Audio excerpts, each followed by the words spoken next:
All right, ladies and gentlemen, good morning, good afternoon, and good evening, and welcome back to the third and final day of the 7th Annual Asia Pacific Public Electronic Procurement Network Conference. My name is Roger Osorio, and I will be your Master of Ceremonies for today.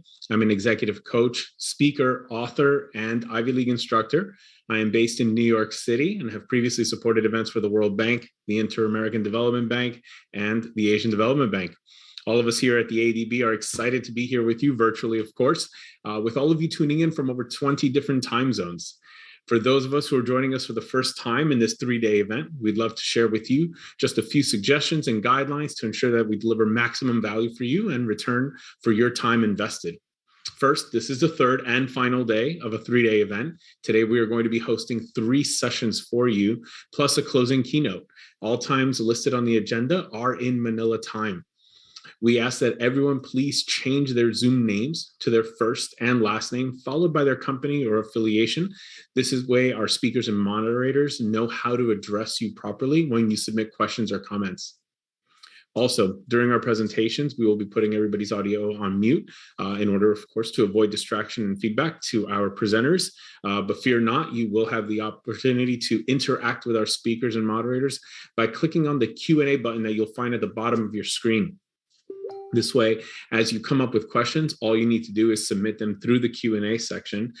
Please ask your questions, like I said, at any point during the presentation. Our moderator will keep an eye on that and then save those questions for the end. Finally, we will be having polls during and after sessions, in between sessions. So we simply ask for your full participation so that our moderators and speakers can tailor their content and their presentations to your needs as much as possible. So with this guidance in mind, we're confident that you're going to enjoy a seamless, interactive, insightful, and value-added day 3. So let's actually kick things off with the very first poll of the day. Please take a moment to consider the following question and tell us whether you agree or not. In this case, the question is, EGP systems are suitable for procuring public-private partnership contracts. A simple yes, no, or, well, maybe not so simple, and it depends. So take a moment to submit your responses. There we go. I see here that it looks like the majority agree with this statement that the answer is yes. And looks like we have almost 50% participation so far. Thank you so much for responding. If you have not yet responded, please go ahead and do so now. It looks like yes is becoming the overwhelming answer, that most people agree with. EGP systems are in fact suitable for procuring public-private partnership contracts. All right. It looks like our the poll has ended and the majority do agree that yes, but we do have coming in second that it depends. We're definitely curious to know a little bit more about what it depends on or what you believe it depends on. Please feel free to share that with us in the chat. All right. And it looks like we have another poll, which I might have just lost on my screen. So I don't have the question handy with me, but go ahead and answer that now. I believe that was also a yes, no question, and an I don't know as a third option. There you go. And I should see the results pop up shortly on my end as it starts. Looks like we're at about 30% response so far is what I'm being told here. And let's see here. Looks like we should be wrapping up soon. Here's the question being sent to me. EGP systems can be used for procuring PPPs only if procurement law covers procurement of. So again, it looks like so far the overwhelming response has been yes to that question. And I think we should be wrapping that up shortly. And again, if there's something that you might not be sure about, I see here that I don't know is the second answer here. We'd love to learn a little bit more about what it is that maybe what's the question in this that you can share with us in the chat. And some of our organizers and other people, our moderators, our panelists are all online, and I'm sure they'd be happy to respond. So thank you so much for your participation in our first poll of the day. I see here, actually, before we even jump to the first session, some of our panelists have been responding here in the chat.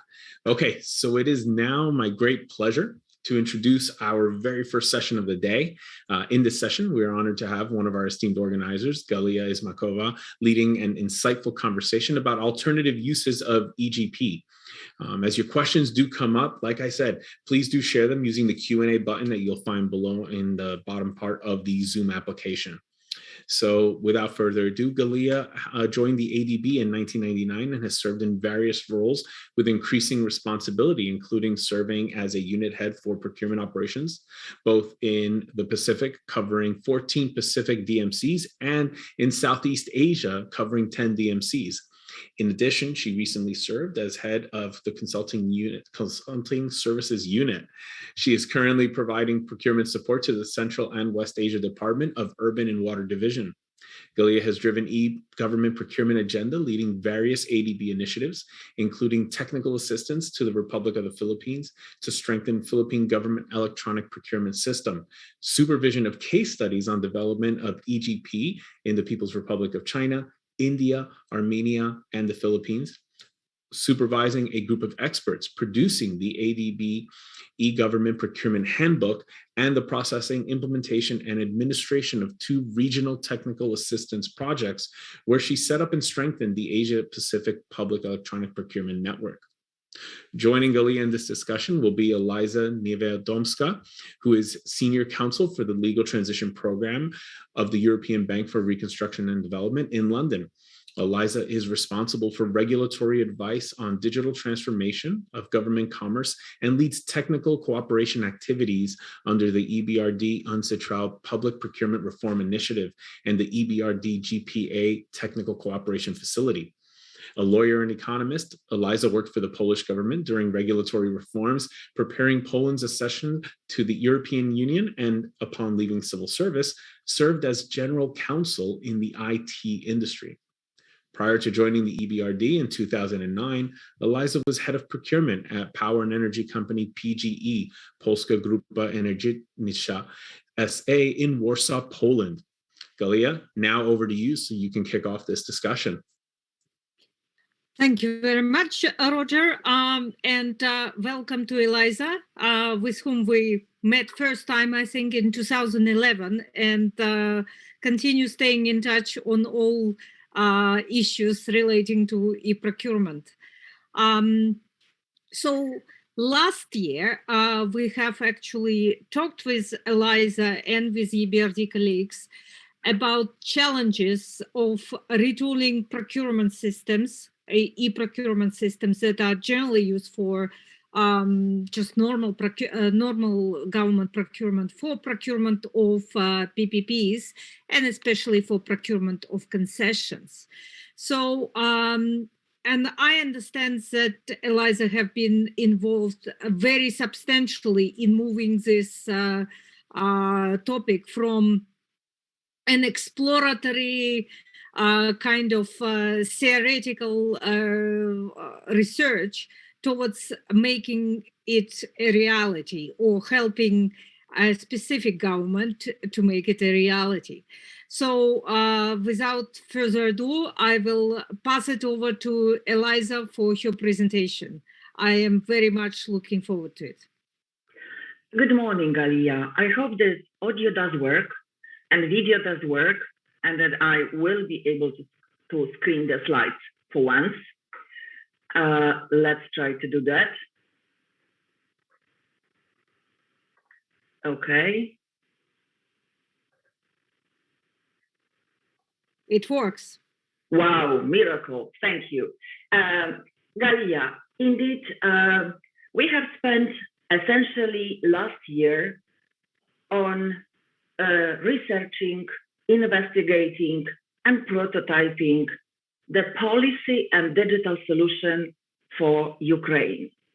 And I am so happy that you have invited us to share this experience, because most obviously it was something most exciting I have done over the last year, despite not being able to travel to Ukraine, so working fully remotely with the team. But yes, it is true. We have moved from research to practice. So I am here today with you to tell you the story behind the project, which is now called source to Prozoro, and I will explain what is behind this in a second. And essentially, what we are aiming to do, we are aiming to organize next year an actual procedure in the electronic mode for a concession project in Ukraine. And we have this amazing opportunity because of something that we honestly didn't expect. The research project has been supported by the government to move into the prototyping stage in the lab environment. And at the same time, IFC, EBRD, and the government reached an agreement about a pipeline of PPPs and concessions projects for Ukraine. So this way, we have met in the middle, having the research completed, design and concept ready, and the government reaching an agreement with concession program supporters for the country. So where we started.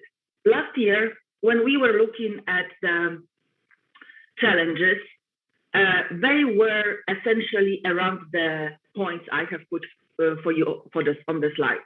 So essentially, when we were hearing how people use procurement, e-procurement for standard budget-funded projects compared to concessions, the main issues highlighted they were that, well, actually, PPPs is an extremely long-term contract, that you have to have the private partner contract that is sound enough to maintain the construction phase and maintenance phase and operation of the infrastructure, that there is a need to combine the technical bit with the financial and commercial bit, covering the financing for the project, which is normally 30% equity, 70% debt. And further on, remuneration has to be linked to performance or demand, which is not standard thing done in public procurement contracts. And finally, the technical requirements that are specified for the concession private sector partner, they are very difficult to itemize, and perhaps for a good reason. They are typically a results-based or output-based specification. And in Ukraine, we have a brand new law, brand new adopted in 2019. One concession project has been completed since on paper, but they have two paths. So they have the concession path and they have the PPP path. And the challenge for us was that the e-procurement system for the concession, it has to serve the user pay model, so the classical concession, and has to serve selection of the private party for the PPPs, which are availability-based contracts. So we had a sort of like a double challenge here, but essentially what we managed to achieve through the research stage, we have identified areas which are typical for concessions, but we don't have them in the standard, even very large public procurement projects. So starting from the beginning, for the functionality of the system, obviously, the system has to be able to publish the opportunity, qualify participants, award the contract, inform about the progress, and if possible, support signing of the contract. What is not so obvious, it is that the marketing and market consultation module is actually huge.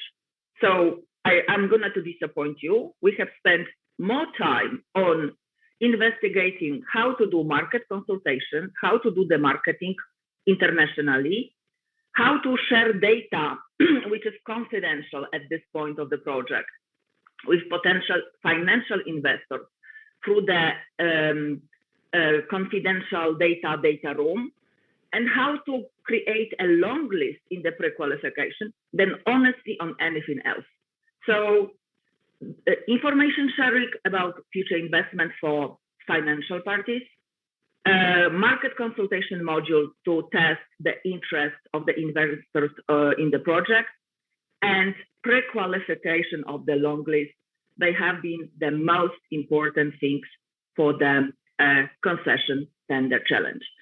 The next in order was the multi-criteria evaluation.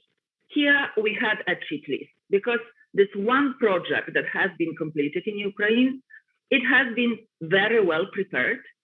And when we asked a simple question, what is your evaluation methodology, to the Spilno team who is working with us on this project, they sent me a huge Excel because, Eliza, this is the evaluation methodology. So since I didn't even try to understand the economics and finance behind this, I gave it to the data analyst with another simple question, guys, can you automate this?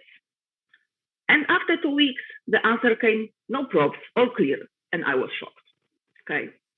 When it comes to the PPPs, it is slightly different challenge because here, the essential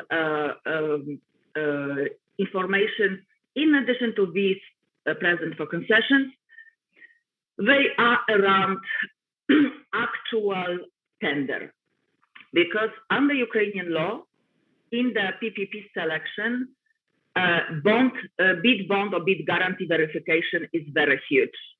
And there is a very detailed requirement about evaluating technical proposal, which is divided into genuinely technical about the infrastructure. So this is typically the turnkey construction project.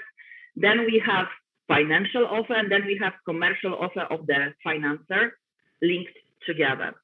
And finally, we have this financial bid evaluation, which we normally don't do this way in a standard procurement project, when the actual main concern of the sponsor of the PPP is whether this bid is not too generous. And this was another issue that we didn't expect. So first achievement of this project was to actually put this map on the table. What key features are essential for electronic tender for concession projects? What key features are essential for PPP project? Where are the bottlenecks and where we have to speak to the market? So this was all still about procurement itself. And then we realized that we are being short-sighted.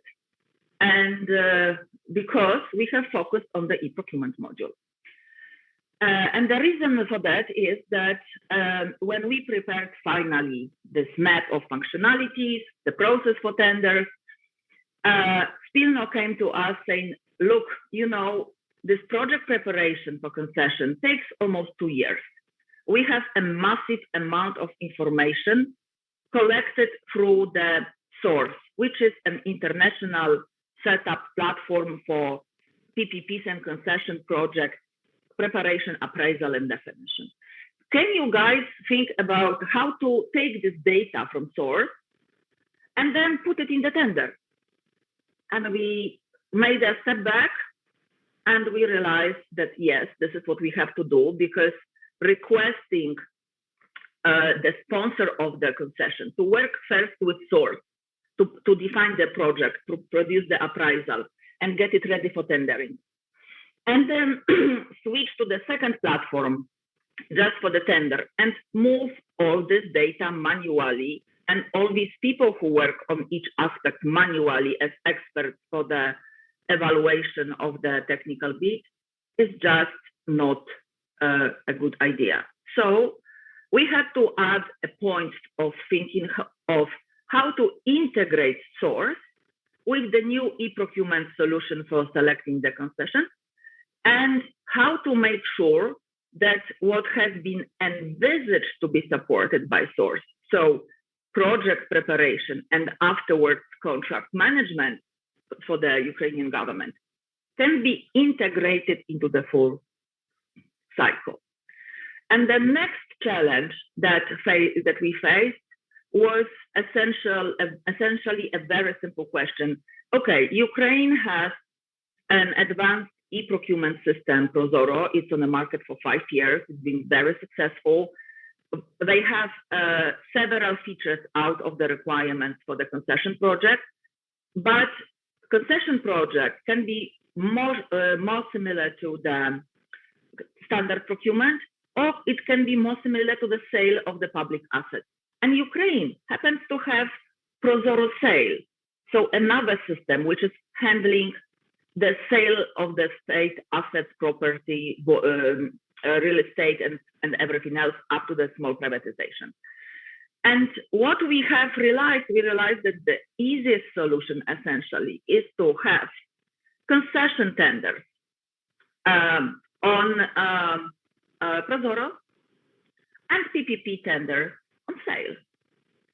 And then we have to figure out how we're gonna create a process which link project preparation in source, tender preparation either in Prozoro or Prozoro sale, depending whether it's concession on PPP, then actual tendering process on the relevant platform, and then export of the contract that has been signed to the contract management tools that already exist.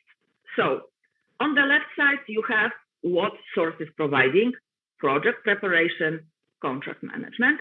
On the right, you have what we didn't have for the solution. And we have divided it into streams.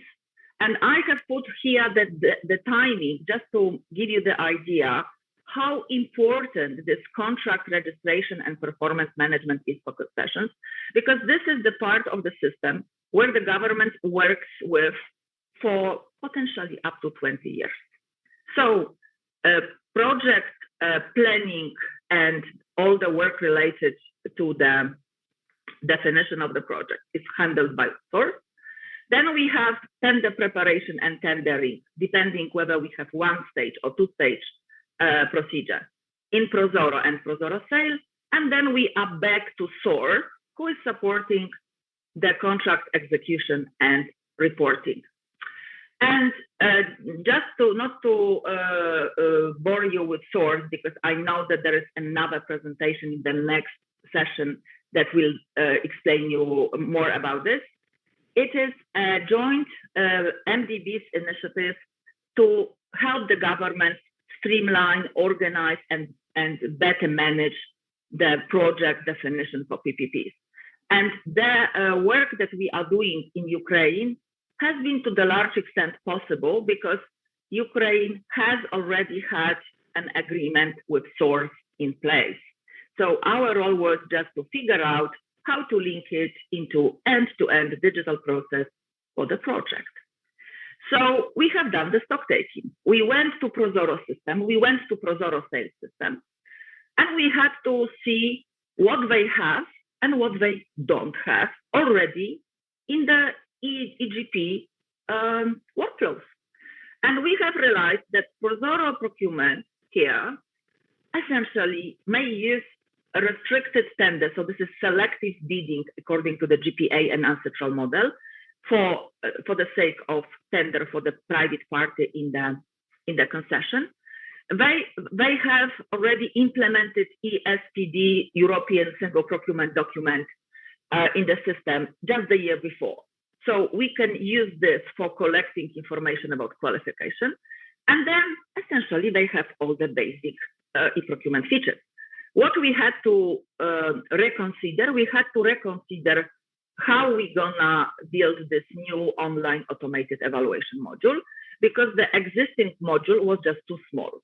This methodology for evaluating concession is just much more complicated that existing evaluation module could handle. And finally, we had to figure out how to prepare the contract generation and signing in Prozoro, because the existing pilot in progress was intended only for the standard construction. So this is the work that Prozoro is doing presently. On Prozoro sale, to handle the PPPs, they have a different type of challenge, because the procedure prescribed in the law repeats all the requirements we know from procurement. But ProZorro sale is good at Dutch auction. So here we had to look essentially at what is outstanding and what they need to add to the system. And we ended up with 2 points again. So in short, we have put together the project that has been ongoing on source, that is preparing the definition of the project in an electronic tool. We have designed the functionality to top up existing ProZorro and existing ProZorro sales functionalities. And we had to resolve the integration issue. And here a miracle happened. Because, as you know, ProZorro is working on open contracting data standard. ProZorro sale is also working on open contracting data standard. So integration between these two systems on exchanging the data between the APIs, it's nothing. And the miracle is in source, adopting the open contracting data standard for their processes just a year before. So from technical point of view, integration means that we have to expand a bit API for source, API for ProZorro, and API for ProZorro sales. That's all. No other technological hassle. And this was amazing. So that's not to tell you that everything was great. We didn't resolve 3 problems, essentially.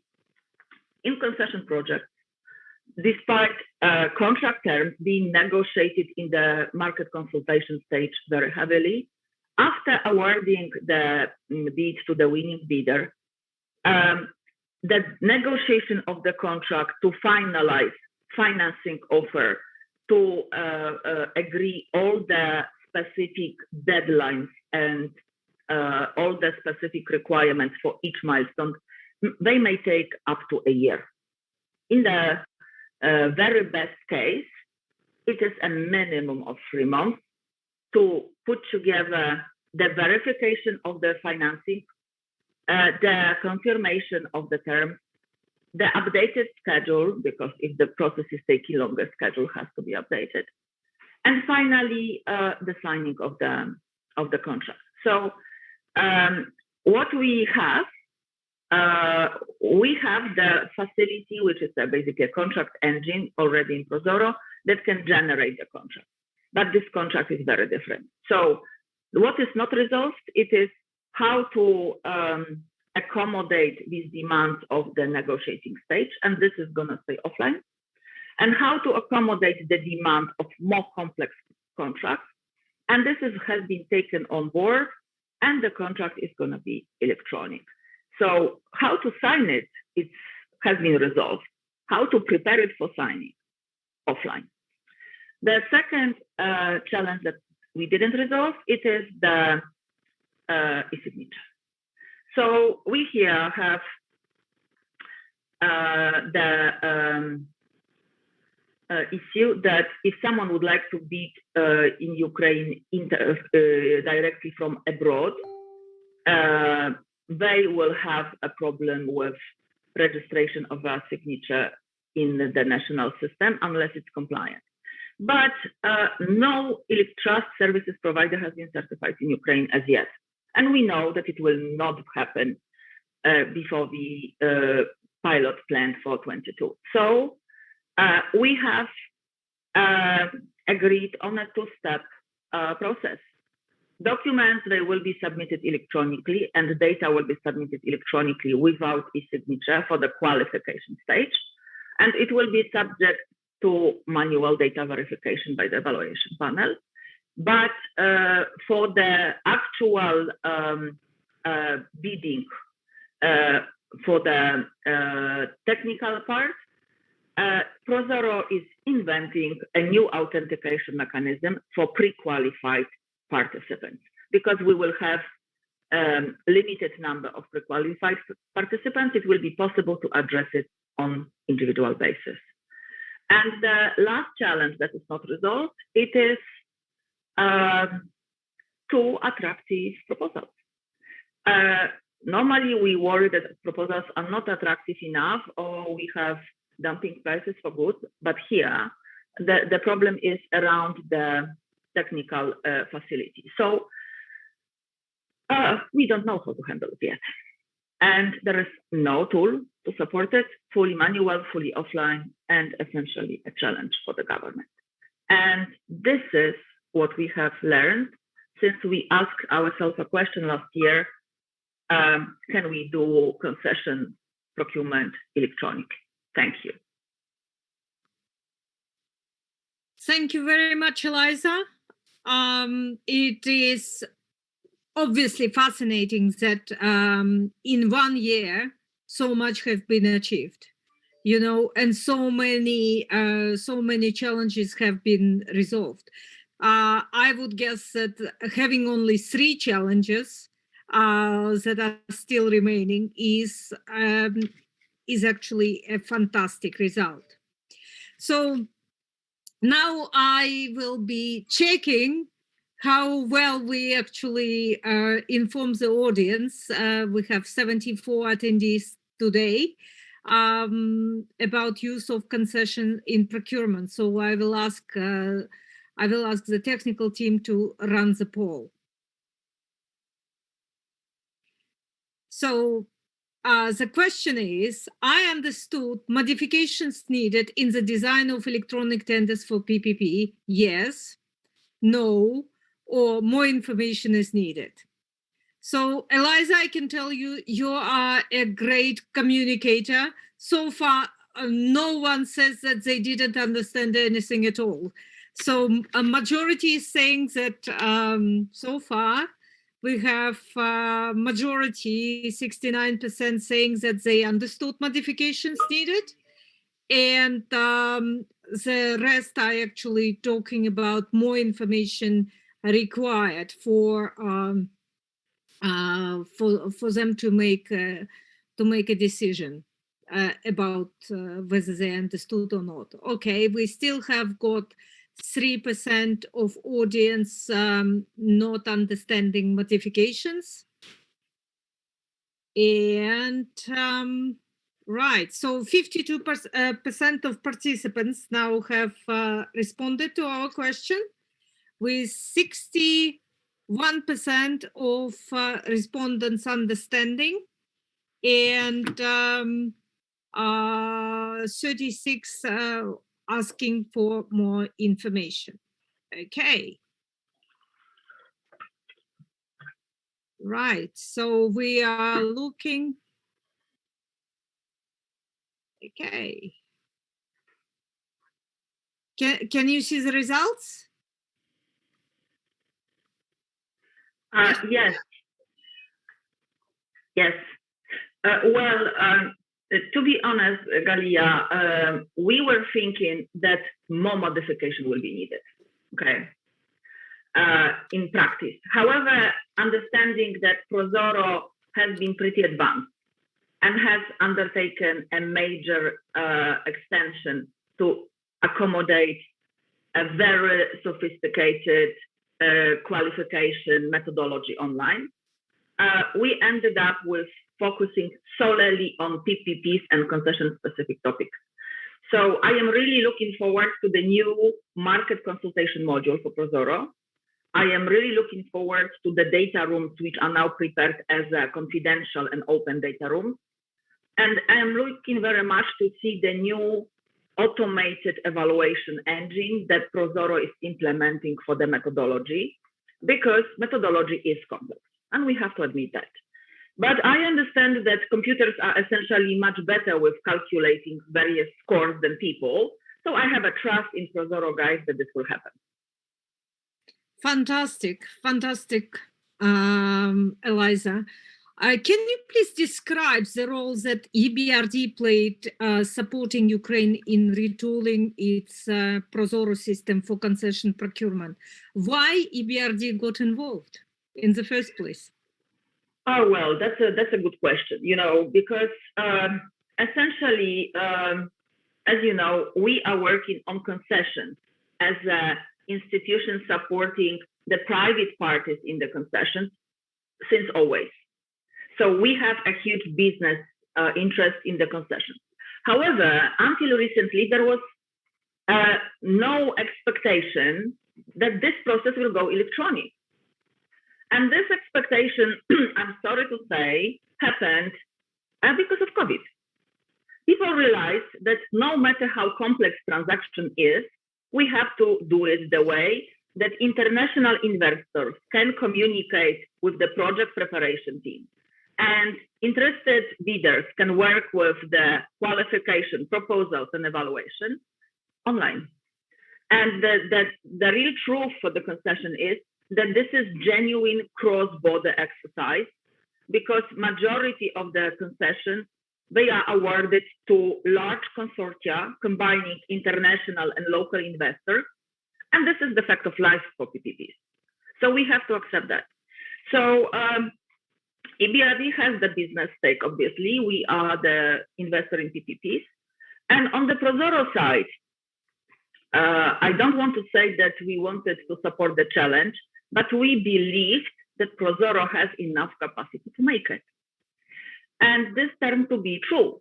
After evaluating what they have, what they don't have, we have pinpointed these issues that have to be updated and realized that, yes, this does not require, 2 years development work. We need 6 months development work for ProZorro, and we can have the pilot next year as the government and supporting IFIs would like to see it. And on the personal level, I have been very lucky because the public procurement law in Ukraine is well known to us. We've been working with them since the beginning. And I have an excellent colleague in the team, Alexei Zverev, who has been working on the concessions and PPPs law. So essentially, he was handling the concession part of the regulation. I was doing the procurement part of the regulation. Our bankers were criticizing us for every idea we have had. And we had excellent team in Spilno, which is the Ukrainian government unit for preparing PPPs for the Ministry of Infrastructure. And it grew into a small family. So despite working online, this was very quick because we happen to know each other very well. So yes, the interest was on the business side, the interest was on the policy side, and it was possible to get it done this way because ProZorro Sale and Spilno, they wanted a challenge. They said, okay, don't tell us what is minimum requirement. Tell us what is your best option, and we will honestly tell you yes and no. And this is it.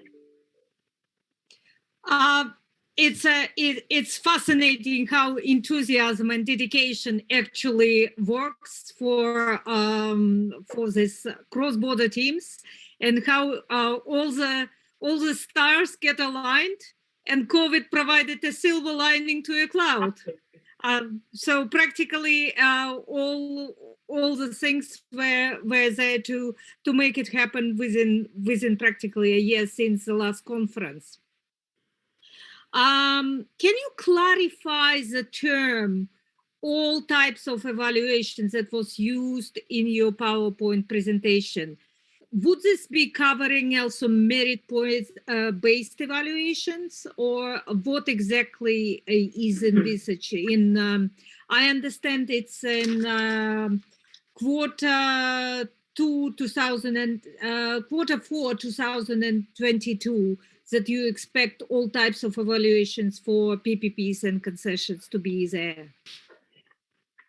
Well, indeed, because as I mentioned, there are these 2 types of concession and PPPs approaches, the user pay and the government pay. And because it is so different, that one process is more similar to high value construction works procurement, and the other process is much more similar to the auction for the license. So what we had to do, we had to take the evaluation methodology for high value procurement and adjust or actually expand it, because we are used on procurement side to evaluate the when it comes to offer, to evaluate the technical proposal and financial proposal. And here, essentially, we in the financial proposal, we have 4 parts. We have the actual financing proposal from the investor, which is critical because without this financing, it's impossible. So we call it commercial offer, yes. Then we have a financial proposal, which is more like we know it because it's essentially overall proposal for financing the project, except for that for 20 years.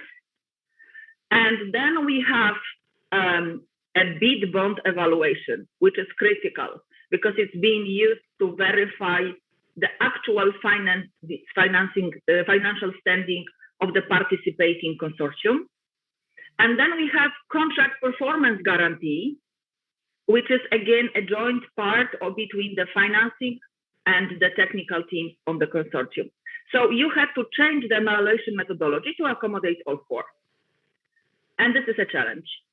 And for the sale type concessions, the challenge was to modify the auction that is popularly used by the Prozoro sale in Ukraine for selling public assets, because this auction is already taking into account several criteria.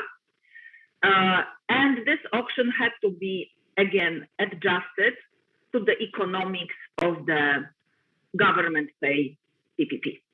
So to answer your question, yes, we had to figure out how we're gonna automate merit point qualification. And honestly speaking, out of these 4 pieces that I have mentioned for concession evaluation, we have been able to figure out how to automate 3 of them. And the last one, performance bid, is not automated. It will be offline. Right. Interesting. What is exactly the challenge with performance bid? Is that the matter in which it is presented in non-comparable ways? Yes. So that it requires a human discretion to evaluate?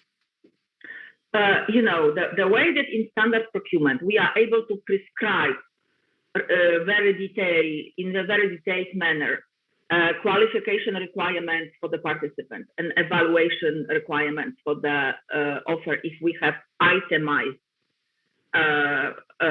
purchase of product or design of the infrastructure.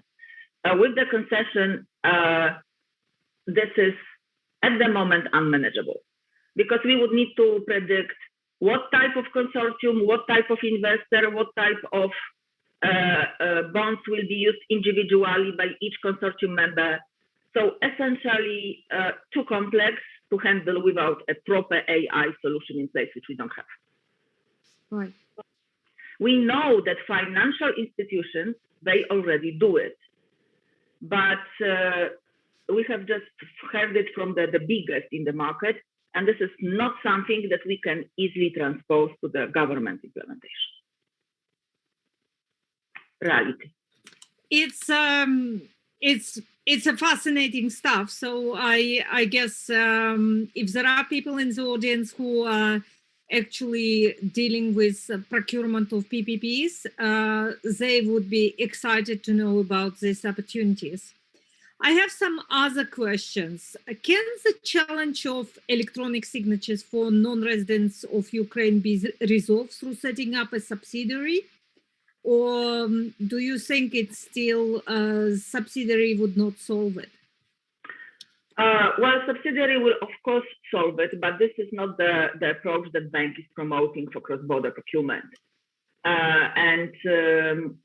Of course, when we have consortia which combine international and local bidders, they can sign an agreement that the local bidder is representing the consortium in the tender. They have the signature, they have the access, they are most probably typical user of Prozoro anyway, zero problem. But when we have fully international consortium or we have huge investor bidding from abroad, until Ukrainian government will set up relevant institutions for certifying foreign signatures, nothing else can be done. So here is just the temporary, we hope, lack of capacity in the Ukrainian government. Right. That's a lack of capacity that I think that they will be able to address, considering what progress they already have made so far. So you mentioned very interesting part of in your presentation that normally does not cross the mind of a public procuring entity. Why it is important that the offer is not too generous? Is it similar to abnormally low tenders in normal public procurement? And also, what is the main reason of using Spanish approach for benchmarking of too aggressive bidding? So 2 questions: why it is important that someone is not too generous, and why Spanish approach is the benchmark?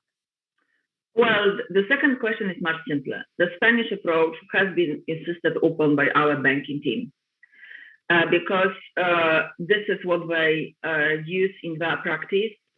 And the first 2 piloted concessions, which are coming next year, they will be co-funded by IFC and EBRD. So here we had to accept the business decision. The business wanted to have the Spanish model because they worked with it before. That's it. No further discussion. On how to do, how to compare the challenge, I think it's extremely difficult. I understand that our usual problems of too low prices for goods where we suspect, slave labor, lack of IP rights, and whatever other reason that may lead to dumping the prices towards legitimate businesses. They are in concessions and PPPs even more acute because the outcome is very simple. If the consortium overbids, proposing too generous contribution or payment for the government, they unfortunately will not start the project and fall apart.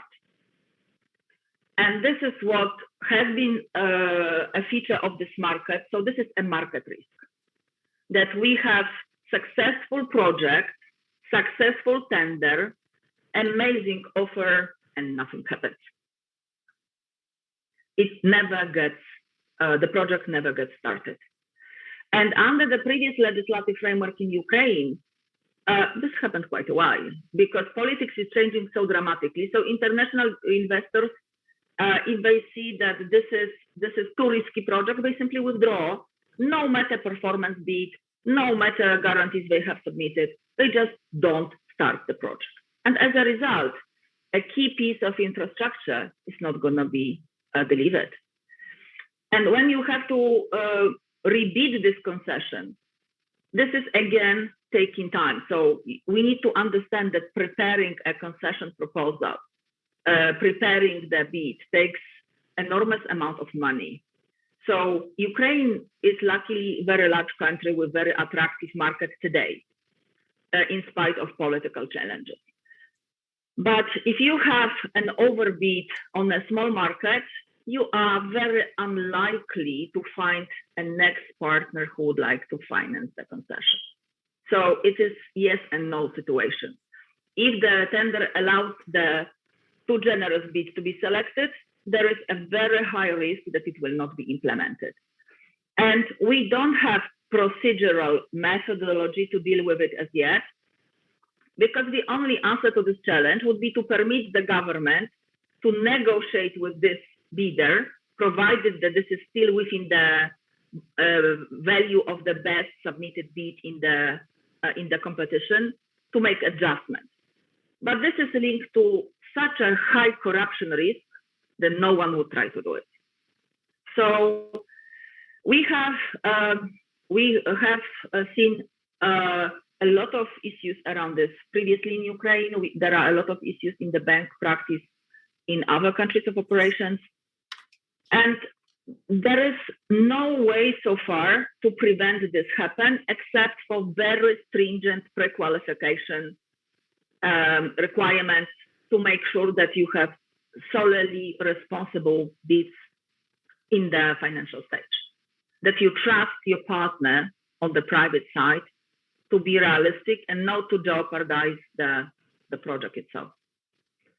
So yes, we have adopted a very extensive pre-qualification schema, and this pre-selection that has been allocated to the first stage of the tender is quite demanding. Excellent, excellent, Eliza. We had one question in the Q&A. Is there any e-procurement system which electronically evaluates bids, practically automatically evaluates bids? Well, when we think about standard e-procurement, there are several of them. We know about best practice examples from Korea, from Chile, from New Zealand. Everyone who does the auction evaluation is fully automated, obviously. Automating merit points is much more difficult, but we know examples that this is being implemented. So why automation was not such a challenge for Ukraine? Because courtesy of Prozoro introducing mandatory auction methodology to the market 5 years ago, and then building a catalog of different auctions for different purposes, business got used to auctioning electronically and bidding online in real time. So we only told them, okay, imagine that you have a sealed bid, you submit your values as prescribed by the most complex methodology ever, and you will just have, sorry to say, a huge algorithm behind that runs the calculation for the tender committee and creates the ranking to start the evaluation with. So can we do that? Yes, we can. That's all. I understand that being human, to be replaced by the bunch of computers to do the scoring, it's painful, but it's reality.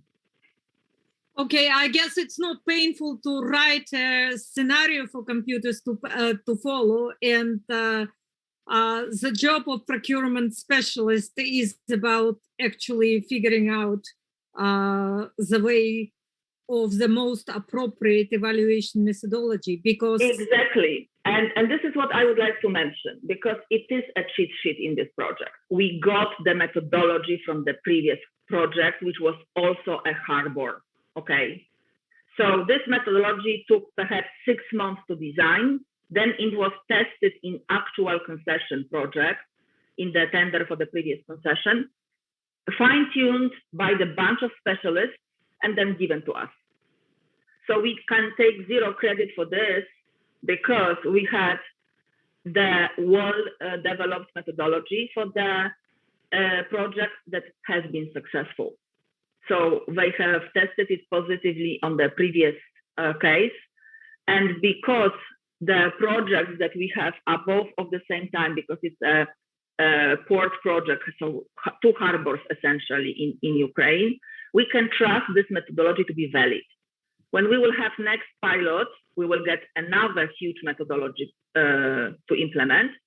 And that's why the only challenge on the technological level is to build elastic auction engine and elastic automation procedure for this purpose, and this has been achieved. So the challenge is not in the IT. The challenge is in the procurement specialists and PPP specialists and financiers to design the evaluation methodology. And this is what is being supported by Source. Because when they define and appraise the project, they put a huge effort on using known best practice for different types of concessions to help to build this methodology that it fits the project in question. So I'm sorry to say there are topics which computers will not help us to resolve.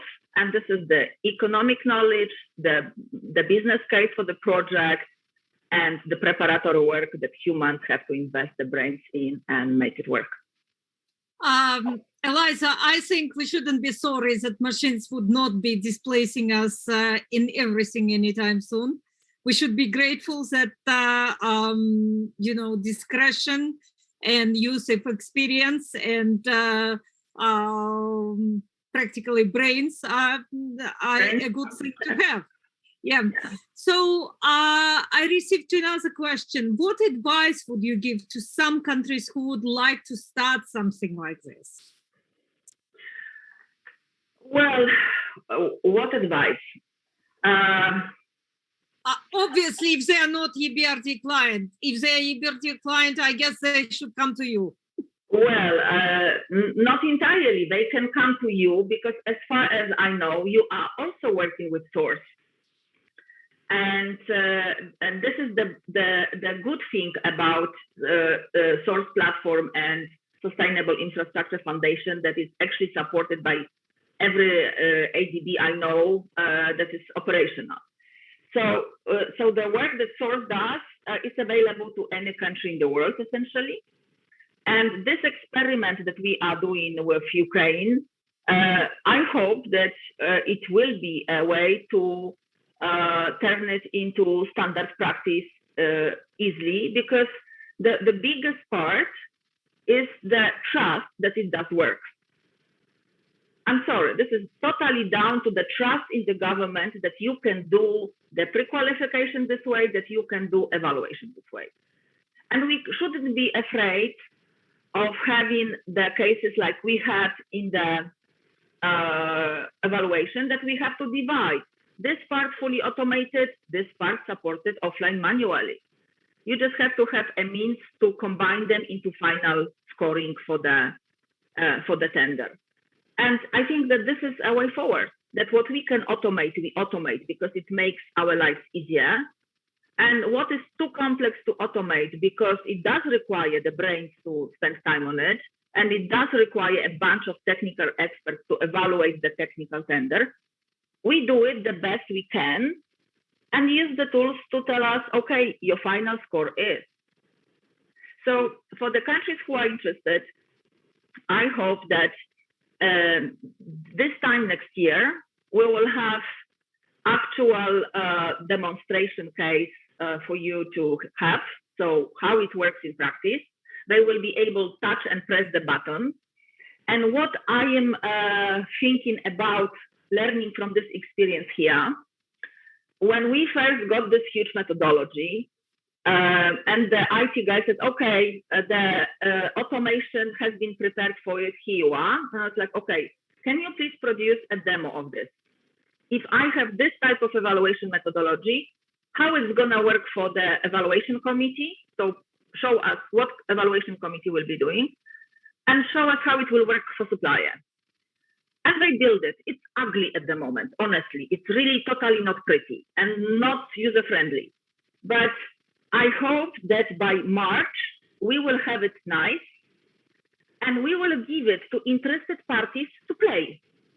If you will build your proposal this way or that way, upload it on a demo and calculate your score. And then tell us whether our demo works, meaning the calculation algorithms, they are fine with you, or working without the demo, you would get a different result. So we've never done it. We've never given any play tool to bidders before.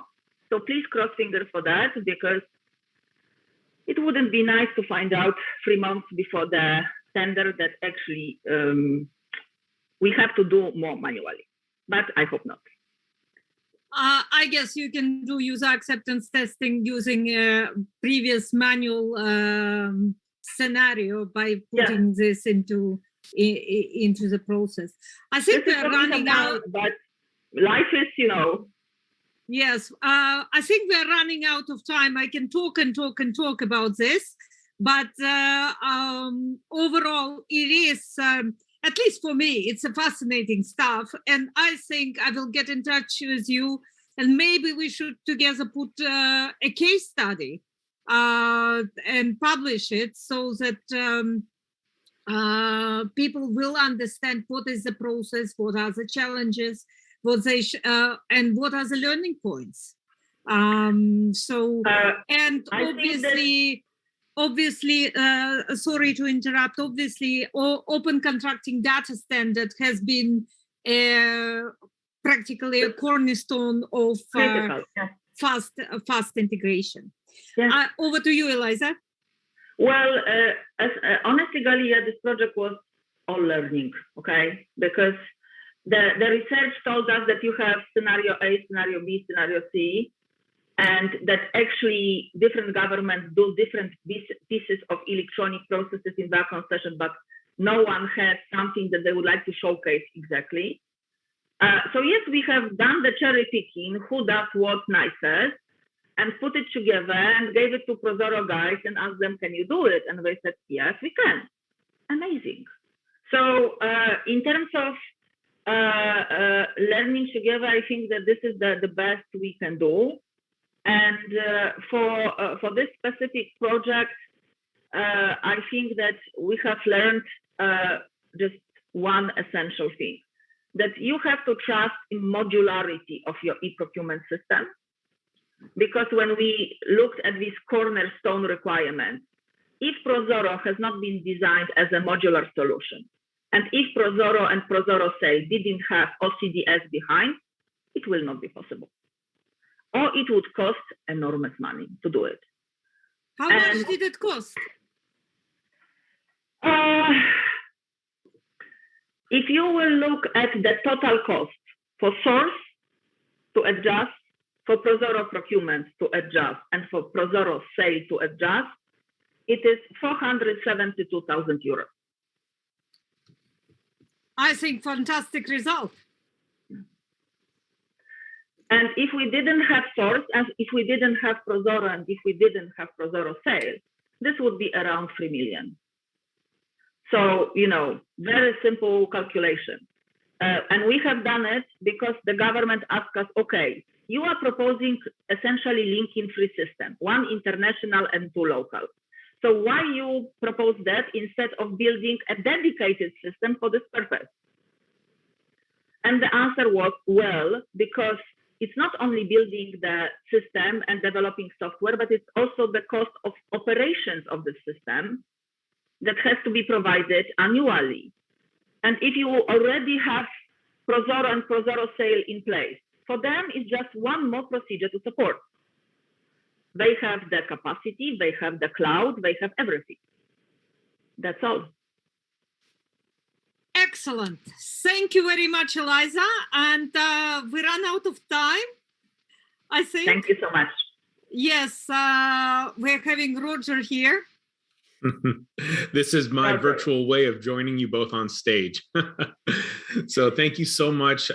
Thank you, both of you, for an insightful conversation. Thank you to our attendees who submitted questions and shared your thoughts.